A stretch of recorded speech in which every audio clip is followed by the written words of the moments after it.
नमस्कार दोस्तों, स्वागत है आपका दिव्य दृष्टि पाठशाला में। आज हम लोग प्राचीन भारत पढ़ने जा रहे हैं। जैसा कि पता है कि प्राचीन भारत एग्जाम की दृष्टि से काफी महत्वपूर्ण टॉपिक है, जो कि आपके आने वाले एग्जामों में बहुत ही महत्वपूर्ण भूमिका निभाएगा। आज हम लोग प्राचीन भारत में पढ़ेंगे मोस्ट इंपॉर्टेंट टॉपिक सिंधु घाटी सभ्यता। लेकिन सिंधु घाटी सभ्यता को पढ़ने से पहले हम लोग थोड़ा प्राचीन भारत के बारे में जानेंगे कि प्राचीन भारत को कितने भागों में बांटा गया है, प्राचीन भारत किसे कहते हैं। जैसे कि आपने जनरली क्वेश्चनों में देखा होगा, क्वेश्चन आते हैं और आपसे पूछा जाता है कि प्राग ऐतिहासिक काल, आदि ऐतिहासिक काल, ऐतिहासिक काल, तो आपको बहुत ही कंफ्यूजन क्रिएट होती होगी कि यार क्या प्राग ऐतिहासिक काल है, क्या आदि ऐतिहासिक काल है, क्या ऐतिहासिक है। हम लोग क्या करते हैं, सिर्फ रट लेते हैं और आंसर लगा देते हो। कभी कभार देखा होगा हम लोग के आंसर्स गलत भी हो जाते हैं। आज हम लोग पूरा डीप में समझेंगे कि प्राचीन भारत को कितने भागों में बांटा गया है और क्या क्या सोर्सेज हैं। अब हम लोग डालते हैं प्राचीन भारत। जनरली देखा जाए तो प्राचीन भारत को 3 भागों में बांटा गया है।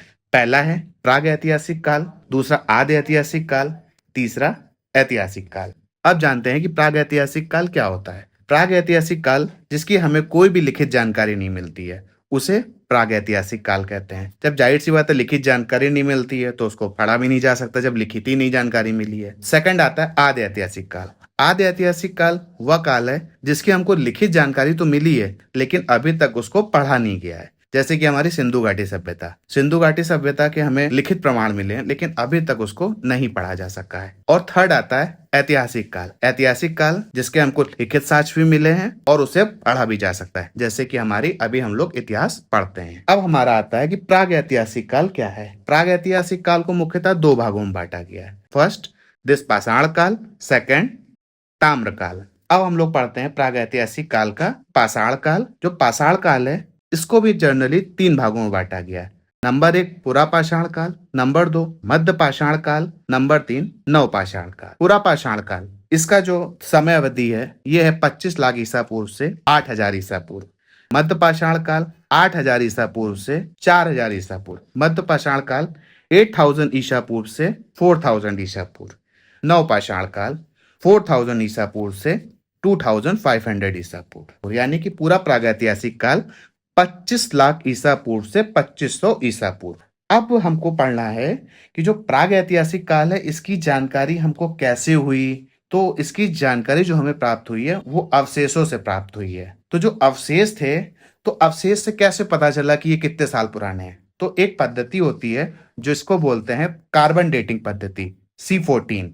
जो कार्बन डेटिंग पद्धति होती है उसी से हम लोग, हमारे जो वैज्ञानिक हैं, इतिहासकार हैं, पता लगाते हैं कि ये कितने साल पुराना है। इसकी खोज सर्वप्रथम 1863 जॉर्ज ब्रूस फुट द्वारा की गई थी। अब हम लोग पढ़ेंगे पाषाण काल। हम लोगों ने पढ़ा 25 लाख ईसा पूर्व से 2500 ईसा पूर्व। जो ताम्र काल है ये है 3000 ईसा पूर्व से 2000 ईसा पूर्व। अब हम लोग जानते हैं जो पाषाण काल है इसका नाम पाषाण क्यों पड़ा। आपको पता होगा पाषाण यानी पत्थर का काल। पाषाण काल, प्रस्तर युग, पत्थर का काल। पाषाण काल को भी मुख्यतः 3 भागों में बांटा गया है। नंबर फर्स्ट पुरा पाषाण काल, नंबर सेकंड मध्य पाषाण काल, नंबर थर्ड नव पाषाण काल। जो पुरा पाषाण काल आपने क्लास 6 में अपने जर्नली एकेडमिक में याद हो तो हम लोगों को इतिहास में पहले आदि मानव के बारे में पढ़ाया जाता था कि आदि मानव जंगल में रहता था, पेड़ में रहता था और वो मांस खाता था, इधर से उधर घुमा करता था, उसके पास कोई काम धाम नहीं था। तो वो हमारा था पुरा पाषाण काल। एकेडमिक की बुक्स में भी देखा होगा सबसे पहले आदि मानव ही बना रहता है। तो आदि मानव जो था वो हमारा आता है पुरा पाषाण काल में। तो जो पुरा पाषाण काल में ही आदि मानव था और ये खाद्य संग्राहक था और आग की खोज हमारी पुरा पाषाण काल में ही हुई है। जो पुरा पाषाण काल में जो आदि मानव था इसके औजार काफी बड़े और बेडोल हुआ करते थे, जिसमें कुल्हाड़ी और खंडक मेन था। इसमें चित्रकारी के भी साक्ष्य मिले हैं लेकिन जो पुरा पाषाण काल के बिल्कुल अंत में हमको चित्रकारी के साक्ष्य मिले हैं। अभी वर्तमान में जानेंगे जो पुरा पाषाण काल के जो अवशेष मिले हमें किस किस स्थान से मिले हैं। तो पुरा पाषाण काल के जो हमें अवशेष मिले हैं, नंबर फर्स्ट कश्मीर से मिले, नंबर सेकंड राजस्थान के थार से मिले, नंबर थर्ड भीमबेटका से मिले। भीमबेटका जो कि MP में स्थित है, मध्य प्रदेश में। नंबर 4 मिर्जापुर जो कि उत्तर प्रदेश में स्थित है। फिर से रिवीजन करेंगे, क्वेश्चन ये जरूर आता है कि भीमबेटका कहाँ पर स्थित है। तो बिल्कुल इजी है, भीमबेटका मध्य प्रदेश में स्थित है।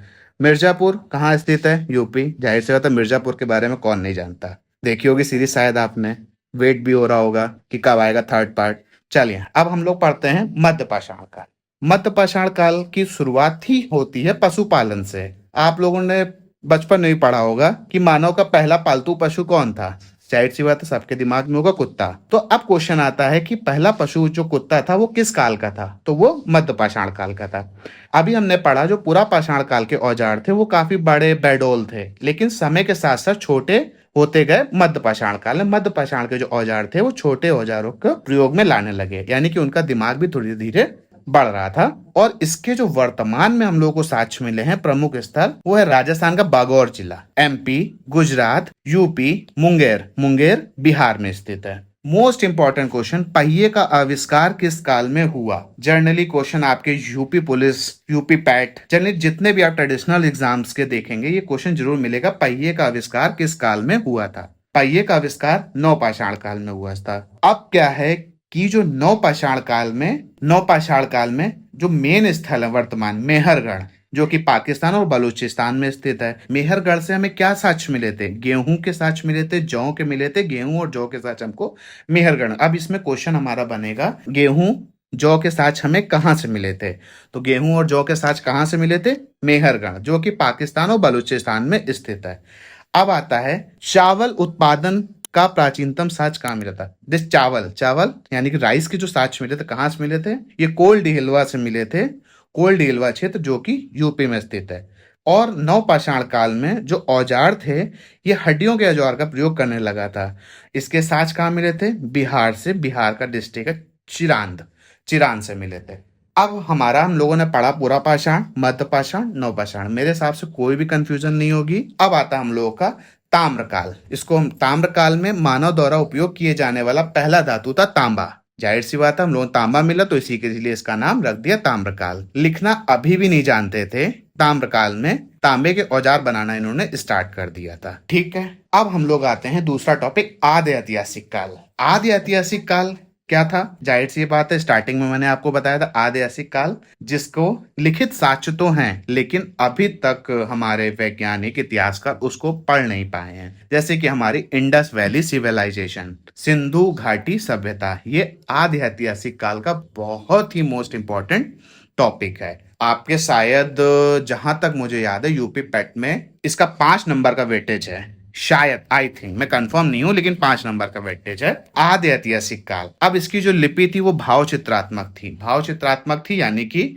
हाथी घोड़े के साइंस थे, सिंबल्स थे, और इस लिपि को दाएं से बाएं पढ़ा गया। अभी जो हम लोग प्रेजेंट में हम लोग देखो हिंदी लिखते हैं बाएं से दाएं, लेकिन जो सिंधु घाटी सभ्यता की लिपि थी ये दाएं से बाएं पढ़ी गई है। अब इसका मोस्ट इंपॉर्टेंट क्वेश्चन बनता है, जो सिंधु घाटी सभ्यता की खोज किसने की थी, यानी कि हड़प्पा की खोज किसने की थी। सिंधु घाटी सभ्यता को हम लोग सैंधव सभ्यता भी कहते हैं, तो हड़प्पा की खोज दयाराम साहनी ने की थी 1921, यानी कि 1921 में सन जॉन मार्शल के नेतृत्व में। ठीक है, फिर से मैं क्वेश्चन रिपीट करता हूं, हड़प्पा की खोज किसने की थी, दयाराम साहनी ने की थी सन जॉन मार्शल की नेतृत्व में 1921 में। फिर हड़प्पा सभ्यता थी, ये इसको हम लोग काश युगीन सभ्यता भी बोलते हैं। मुख्य विशेषता क्या है, ये जो थी ये एक त्रिभुजाकारी सभ्यता थी। अभी मैं आपको मैप से दिखाऊंगा कि ये कैसे त्रिभुजाकारी थी।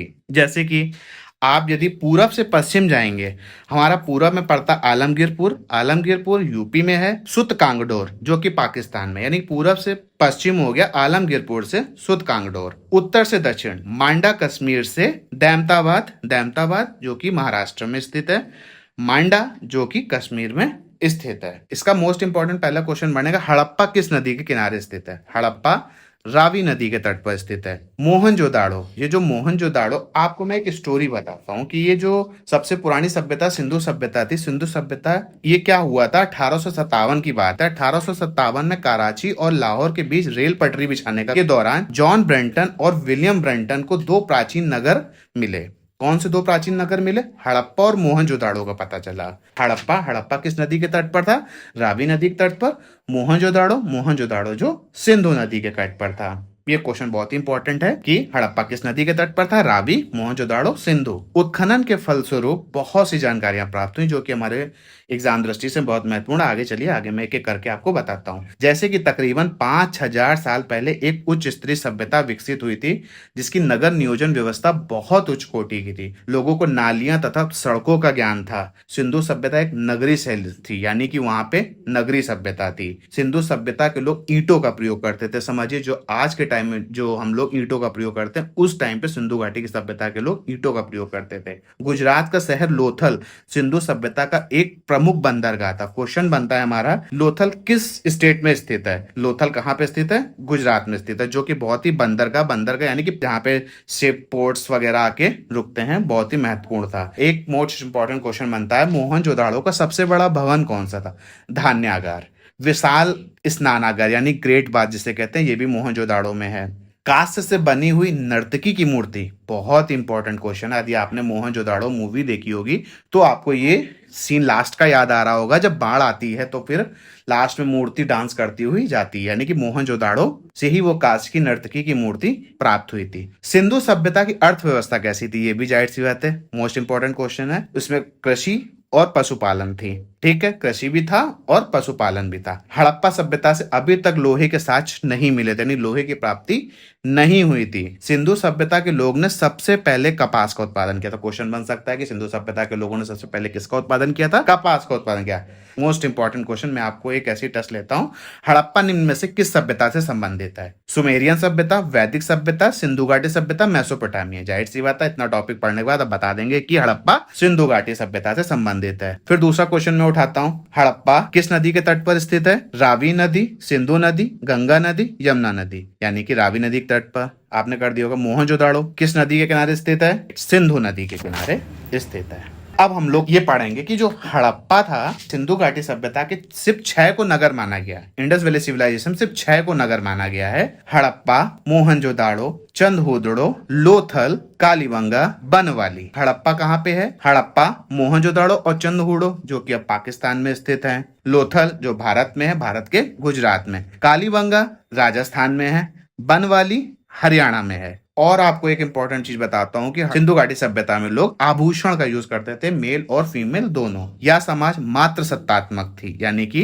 माता से चलती थी, मात्र सत्तात्मक थी। जैसे कि वर्तमान में हम लोगों का पितृ सत्तात्मक है। हम लोग कहीं पे भी जाते हैं, फॉर्म भरते हैं, सबसे पहले आपका नाम, फिर पूछते हैं आपके पापा का नाम। तो लेकिन ऐसा नहीं था वहां पे। समझिए, उस टाइम पे इंडस वैली सिविलाइजेशन में जो समाज था वो मात्र सत्तात्मक था, लेकिन उस टाइम पे इन्हें लोहे का ज्ञान नहीं था। और अभी मैंने आपको पढ़ाया था कि इनको नालियों का ज्ञान था। ग्रिड पद्धति पे इनकी नालियां थी, सड़कें थी, वो एक दूसरे को 90 डिग्री पर काटती थी। सड़कें चौड़ी थी। जल प्रबंधन इनका बहुत अच्छा था। जो इनके मुख्य द्वार होते थे वो आगे से ना खुल के बैक साइड पे खुलते थे, पीछे की तरफ खुलते थे। ये अपने मनोरंजन के लिए पशु लड़ाई कराते थे, पासा खेल खेलते थे, नृत्य करते थे। इनका मुख्य व्यवसाय था पशुपालन, कृषि। और इनकी मुख्य फसल, मोस्ट इंपॉर्टेंट क्वेश्चन, गेहूं और जौ। व्यापार इनका था वस्तु विनिमय प्रणाली। अब ये वस्तु विनिमय प्रणाली क्या है? आपने 6-7 में पढ़ा होगा, बार्टर सिस्टम, जिसको बोलते हैं इंग्लिश में बार्टर सिस्टम, यानी वस्तु विनिमय। एक वस्तु को देके दूसरी वस्तु, जैसे कि इन्होंने हमको कुछ गेहूं दिए, उसके बदले में हमने इनको चावल दे दिए, दाल दे दी। इन्होंने हमको कोई मूर्ति दी, उसके बदले में हमने भी इनको कुछ दूसरी दी। इसको बोलते हैं वस्तु विनिमय प्रणाली, यानी एक दूसरे की वस्तु को एक्सचेंज करके हम लोग पढ़ते थे। तो यानी कि जाहिर सी बात है, आपको काफी हद तक सिंधु घाटी सभ्यता के बारे में पता चल गया होगा। प्राचीन भारत क्या है, एक मैं आपका क्विक रिवीजन करता हूं। प्राचीन भारत जिसको कि 3 भागों में बांटा गया, प्राग ऐतिहासिक, आदि ऐतिहासिक, ऐतिहासिक। प्राचीन भारत जिसकी लिखित जानकारी नहीं मिलती है। आदि ऐतिहासिक जिसकी लिखित भी है लेकिन पढ़ा नहीं गया। ऐतिहासिक जिसकी लिखित भी है और पढ़ा भी गया है। टॉपिक को कंप्लीट कराने के बाद अब हम लोग लाए हैं आपके सामने एमसीक्यू, यानी कि मल्टीपल चॉइस क्वेश्चन। जितने भी क्वेश्चंस होंगे हमारे द्वारा पढ़ाए गए उसी टॉपिक से ही होंगे। क्वेश्चन नंबर फर्स्ट, प्राचीन इतिहास को कितने भागों में बांटा गया है? ऑप्शन फर्स्ट, प्राग ऐतिहासिक काल, आदि ऐतिहासिक काल, ऐतिहासिक काल, उपरोक्त सभी। इसका आंसर होगा ऑप्शन 4, उपरोक्त सभी। क्वेश्चन नंबर 2, सिंधु घाटी सभ्यता के शहरों की गलियां थी। ऑप्शन नंबर 1, चौड़ी और सीधी। ऑप्शन नंबर 2, तंग और मैली। ऑप्शन नंबर 3, फिसलन वाली। ऑप्शन नंबर 4, तंग और टेढ़ी। इसका आंसर होगा ऑप्शन नंबर 1, चौड़ी और सीधी। हम लोगों ने आपको पढ़ाया भी था कि सिंधु घाटी की सभ्यता के शहरों की गलियां कैसी थी, चौड़ी और सीधी। हड़प्पा किस नदी के तट पर स्थित है? रावी, झेलम, व्यास, सतलज। Option first Ravi. मोहनजोदाड़ो किस नदी के तट पर स्थित है? सिंधु नदी, रावी नदी, व्यास नदी, झेलम। इसका आंसर होगा सिंधु नदी। क्वेश्चन नंबर 5, सिंधु घाटी सभ्यता की लिपि कौन सी थी? तमिल, खरोष्टी, अज्ञात, ब्राह्मी। अज्ञात। मोहनजोदाड़ो में सबसे बड़ा भवन कौन सा था? विशाल स्नानागार, धान्यागार, सस्तंभ हॉल, 2 मंजिला मकान। तो सही आंसर होगा ऑप्शन नंबर 2 धान्यागार। क्वेश्चन नंबर 7, विशाल स्नानागार कहाँ मिला था? हड़प्पा, लोथल, मोहनजोदाड़ो, कालीबंगन। इसका आंसर होगा option number 3 Mohenjodaro. Question number 8, देवी माता की पूजा किस सभ्यता से संबंधित थी? आर्य सभ्यता से, भूमध्य सागरीय सभ्यता से, सिंधु घाटी सभ्यता से, उत्तर वैदिक सभ्यता से। आंसर नंबर 3 सिंधु घाटी सभ्यता से। मोस्ट इंपॉर्टेंट क्वेश्चन, सिंधु घाटी सभ्यता का बंदरगाह शहर कौन सा था? कालीबंगन, लोथल, रोपड़, मोहनजोदड़ो। यह भी मैंने आपको पढ़ाया था। Option number 2 Lothal. Question number 10, Sindhu घाटी अर्थव्यवस्था की ताकत थी? कृषि, व्यापार, चाक पर बनाए गए मिट्टी के बर्तन, सभी। तो सिंधु घाटी सभ्यता की अर्थव्यवस्था ताकत थी कृषि। हड़प्पा की अधिकांश मोहरें बनी थी ईंटे, ग्रेनाइट, सेल खड़ी, इनमें से कोई नहीं। आंसर नंबर 3 सेल खड़ी की। निम्नलिखित में से कौन हड़प्पा का शहर नहीं था? लोथल, धोलावीर, मेहरगढ़, सोतकाको। इसका आंसर होगा आंसर नंबर 3 मेहरगढ़। हड़प्पा शहर की खोज किस वर्ष हुई थी? 1920, 1921, 1922, 1924। मोस्ट इंपॉर्टेंट क्वेश्चन, इसका आंसर होगा 1921। हड़प्पा शहर की खोज दयाराम साहनी ने की थी 1921 में। निम्नलिखित में से कौन सा हड़प्पा स्थल हरियाणा में स्थित है? जाहिर सी बात है, मैंने आपको पढ़ाया था। ऑप्शन पे नजर डालते हैं। Rakhigarhi, Dholavira, Lothal, Kalibanga. Answer first Rakhigarhi. Question number 15, निम्नलिखित हड़प्पा स्थलों में से किसमें कब्र में 2 लोगों के शव पाए गए हैं? मोहनजोदाड़ो, हड़प्पा, चनहूदड़ो, लोथल। लोथल में एक कब्र में 2 लोगों के शव एक साथ पाए गए हैं। सिंधु घाटी सभ्यता का निम्न में से कौन सा स्थल सिंधु नदी के तट पर अवस्थित नहीं है? मोहनजोदाड़ो, हड़प्पा, चनहूदड़ो, रोपड़। आंसर नंबर 4 रोपड़। रोपड़ सिंधु नदी के तट पर अवस्थित नहीं है। हड़प्पा किस नदी के तट पर स्थित है? सिंधु, रावी, लूनी, भोगवा। हड़प्पा किस नदी के तट पर स्थित है? Option number 2 Ravi. बिना गढ़वाला एकमात्र हड़प्पा स्थल कौन से हैं? Option number first Lothal, Ropar, Chanhudaro, Alamgirpur. उत्तर होगा इसका option number 3 Chanhudaro. Question number 19, Sindhu घाटी के लोगों की एक महत्वपूर्ण रचना निम्नलिखित में से किसकी मूर्ति थी? नटराज, नृत्य करती हुई बालिका, बुद्ध, नरसिम्हा। ऑप्शन नंबर 2 नृत्य करती हुई बालिका। राइट आंसर इज नृत्य करती हुई बालिका। क्वेश्चन नंबर 20, देवी माता की पूजा संबंधित थी आर्य सभ्यता से, भूमध्य सागरीय सभ्यता से, Narasimha and option number 4 Sindhu घाटी सभ्यता होगा। ऑप्शन नंबर 4 सिंधु घाटी सभ्यता। क्वेश्चन नंबर 21, सिंधु घाटी सभ्यता का बंदरगाह कौन सा था? तो ऑप्शन है लोथल, कालीबंगन, रोपड़, मेसोपोटामिया। सिंधु घाटी सभ्यता का बंदरगाह कौन सा था? Option number first Lothal. Question number 22, Lothal नामक स्थान पर निम्नलिखित सभ्यताओं में से किसका जहाजी माल घाट था? सिंधु घाटी, मेसोपोटामिया, मिस्र, फारसी। ऑप्शन नंबर है सिंधु घाटी। क्वेश्चन नंबर 23, सिंधु घाटी के टेराकोटा में निम्न में से कौन सा पालतू जानवर विद्यमान नहीं था? गाय, भैंस, भेड़, सुअर। Option number A guy. Question number 24, Sindhu सभ्यता के बारे में निम्न में से कौन सा कथन असत्य है? नगरों में नालियों की सुदृढ़ व्यवस्था थी, व्यापार और वाणिज्य उन्नत दशा में था, मात्र देवी की उपासना की जाती थी, लोग लोहे से परिचित थे। ऑप्शन नंबर 4 लोग लोहे से परिचित थे। ये कथन असत्य, यानी कि वहां पे लोग लोहे से परिचित नहीं थे। लास्ट क्वेश्चन, निम्नलिखित में से कौन सा सिंधु घाटी की सभ्यता पर प्रकाश डालता है? शिलालेख, पुरातत्व संबंधी खुदाई, बर्तनों की मोहरों पर लिखावट, धार्मिक ग्रंथ। जाहिर सी बात है, सिंधु घाटी सभ्यता की खोजी हुई थी पुरातत्व संबंधी खुदाई से, तो इसका आंसर होगा आंसर नंबर 2 पुरातत्व संबंधित खुदाई। यदि आपको वीडियो अच्छा लगा हो तो वीडियो को लाइक, शेयर, सब्सक्राइब जरूर कीजिएगा। आशा करता हूं हमारी वीडियो आपको पसंद आ रही होगी। जल्दी मिलते हैं नेक्स्ट वीडियो में किसी न्यू टॉपिक के साथ।